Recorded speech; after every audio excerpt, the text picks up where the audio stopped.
గత వారం రోజులుగా వివిధ డిజిటల్ మీడియా ఛానల్స్ కానీ యూట్యూబ్ ఛానల్స్ కానీ సోషల్ మీడియా ప్లాట్ఫామ్స్ అయినటువంటి Facebook, Twitter, Insta, యూట్యూబ్లలో Bandi Sanjay గారి పైన వారి కొడుకుకు సంబంధించినటువంటి కేసు బండి సంజయ్ గారికి అంటగడుతూ జరుగుతున్నటువంటి దుష్ప్రచారం పైన లేనిపోని ఆరోపణలు, చాలా డిమీనింగ్గా డిఫెమేటరీగా వస్తున్నటువంటి కంటెంట్స్ పైన బండి సంజయ్ గారు నిన్న సిటీ సివిల్ కోర్టుని డిఫమేషన్ సూట్ ద్వారా ఆశ్రయించడం జరిగింది. ఆ డిఫమేషన్ సూట్లో 2 పిటిషన్స్ ఫైల్ చేయడం జరిగింది ఐఏలు.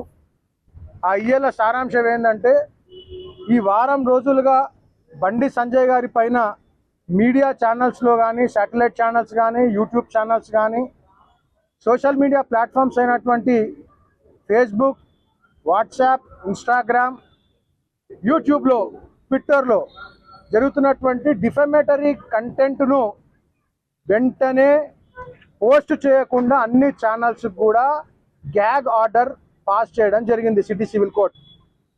రెండో అయ్యే ఏంటిదంటే, ఇప్పటి వరకు చేసినటువంటి మొత్తం కంటెంట్ మొత్తం కూడా తొలగించాల్సిందిగా సిటీ సివిల్ కోర్ట్ అన్ని ఛానల్స్కి, అన్ని మీడియా ఛానల్స్కి, అన్ని సోషల్ మీడియా ప్లాట్ఫామ్స్కి కూడా ఆదేశం జారీ చేయడం జరిగింది. ఇప్పుడే ఆర్డర్ పాస్ అయింది. ఆర్డర్ కాపీ మా చేతికి రాగానే మేము అన్ని మీడియా ఛానల్స్ కూడా పంపడం జరుగుతుంది. త్రూ పోస్ట్ కానీ, త్రూ మెయిల్ కానీ పంపడం జరుగుతుంది. ఇది జాయింట్ డై ఆర్డరు. దీంట్లో పేర్కొన్నటువంటి వారి పేరే కాకుండా ఎవరెవరైతే రకరకాల పేర్లతోటి ఛానల్స్ నడుపుతూ ఉన్నారో, రకరకాల పేర్లతోటి యూట్యూబ్ ఛానల్స్ నడుపుతున్నారో, ఫేస్బుక్లలో పోస్ట్ చేస్తున్నారో, ఇందులో పేరు లేకున్నా కానీ వారందరికీ కూడా ఈ గ్యాగ్ ఆర్డర్ వర్తిస్తుంది. ఇది ఒక బ్లాంకెట్ ఆర్డర్. కాబట్టి ఎవరు కూడా ఈ నిమిషం నుంచి బండి సంజయ్ గారికి వారి కొడుకు పైన ఉన్నటువంటి కేసును ఆపాదిస్తూ డిఫమేటరీ కంటెంట్ను పోస్ట్ చేయడానికి వీలు లేదు. అలాగే ఇప్పటి వరకు పోస్ట్ చేసినటువంటి కంటెంట్ను కూడా వెంటనే తొలగించాల్సిందిగా, లేని పక్షంలో వాళ్ళందరి పైన కూడా పోస్ట్ చేసినటువంటి కంటెంట్ను డిలీట్ చేయకపోయినా వాళ్ళందరి పైన కంటెంప్ట్ ఆఫ్ కోర్టు కింద చర్యలు తీసుకోబడతాయని చెప్పి మీ అందరికి కూడా మీడియా సమక్షంలో అందరికి కూడా తెలియజేయడం జరుగుతుంది. ఈరోజు హైకోర్టులో విచారణ జరిగిందా? ఈరోజు హైకోర్టులో ఉన్నటువంటి పిటిషన్ ఇంకా విచారణకు రాలేదు. అది రావడానికి ఇంకొక గంట సమయం పడుతుంది.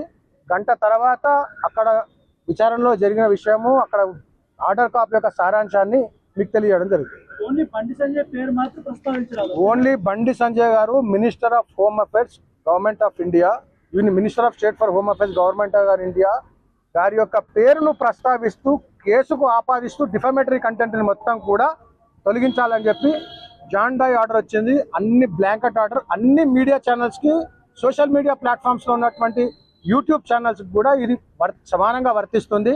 ఎవ్వరూ దీంట్ నుంచి తప్పించుకునే ఆస్కారం లేదు. అన్ని కంటెంట్లు కూడా వెంటనే డిలీట్ చేయాల్సిందిగా ఆర్డర్ ఉంది. హైకోర్టులో వాదనల తర్వాత పోలీసులు ఎంక్వైరీ చేస్తే ఈరోజు బాలిక మైనర్ అని తెలియదు. దానిపైన ఇంకా సబ్జుడైజ్ ఉంది. కోర్టు విచారణ మొత్తం చేసిన తర్వాత పోలీస్ వాళ్ళు పబ్లిక్ ప్రాసిక్యూటర్ తరఫు నుంచి ఏమేమి సాక్ష్యాలు పెడతారో, మా దగ్గర ఉన్న సాక్ష్యాలు మేమేం పెట్టబోతున్నామో ఇవన్నీ జరిగిన తర్వాత కోర్టు విచారణ చేసిన తర్వాత ఇచ్చిన ఆర్డర్ పైన మేము మీ అందరికి కూడా మళ్ళీ వచ్చి బ్రీఫింగ్ చేస్తాం. 15వ తేదీ రోజు హాజరవుతాను పోలీసుల ముందు కూడా భగీరథ ఒక లేఖ ఇచ్చారు. ఈరోజు 15వ తేదీ. 15వ తేదీ కావడానికి రాత్రి 12 ఉంది. కాబట్టి అప్పటి వరకు ఆర్డర్ కోసం వెయిట్ చేయండి. Thank you. నైట్ వరకు అటెండ్ అవుతారా భగీరథ? ఆర్డర్ వచ్చిన తర్వాత